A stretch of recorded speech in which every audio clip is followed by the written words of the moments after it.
Good morning, good afternoon, good evening, hello, hi, please and thank you. Today we talk about something which for me is the core of our existence, manners or respect, however you'd like to coin it.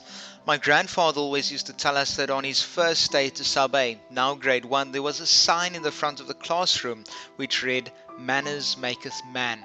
When I think about today, I look at the youth in our society and wonder whether this notion and methodology has been taught to them. Parents are not respected, and in turn teachers are not respected, which turns former good schools into an institution of hooligans. We can't deny that we are living in a fast-paced society where we want things more quickly and easily, but it gains us nothing if all we want is demanded and we don't appreciate it with a simple please or thank you.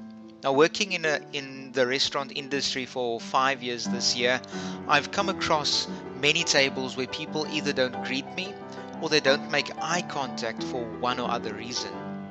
Making balloons for children in the restaurant, it really irks me when the children don't say thank you or please. It's just a give me and I want. Children copy and see what they imitate, and they imitate what they hear. So if they are ill-mannered, it may mean that their parents are ill-mannered as well. I don't have any children of my own, but I know that when my parents raised my sister and I, they were very strict on manners and respect. They would say thank you to Auntie so-and-so and greet that person and that person. My grandfather, of which I spoke of earlier, was a retired school teacher and principal. And when I would greet by saying hello or hi or hey, he would say that it is an improper way to greet. He would tell me that the proper way to greet someone is to say good morning, good afternoon, good evening, depending on the time of the day, of course. It was a good teaching, and I carry it very close to my life right now, and there isn't anything wrong with saying hello or hi. I find it more respectful than not greeting at all.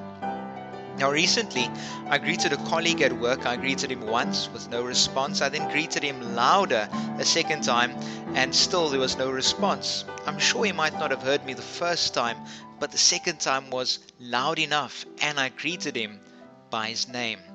Now, you see, we may live in an advanced society now. Our technology is far greater than what we had 5 years, 10 years ago.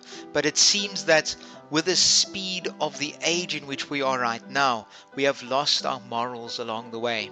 I commend parents who raise their children properly by instilling in them manners and respect.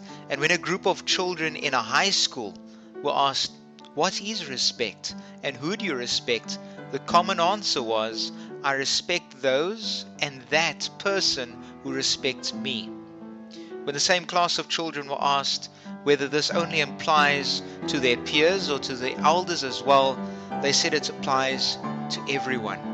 Gone are the days of honoring your father and your mother, your elders. Gone are the days of seeing the good in someone else. You may not respect the attitude of a person, but you can still search for the goodness, the life, the personality of someone else. The old saying was, "Manners maketh man." Today we may live in a modern society, but there certainly wasn't anything wrong with respecting each other. Our moral compass and the 10 Commandments should continue to live on today. It's as relevant as it was yesterday.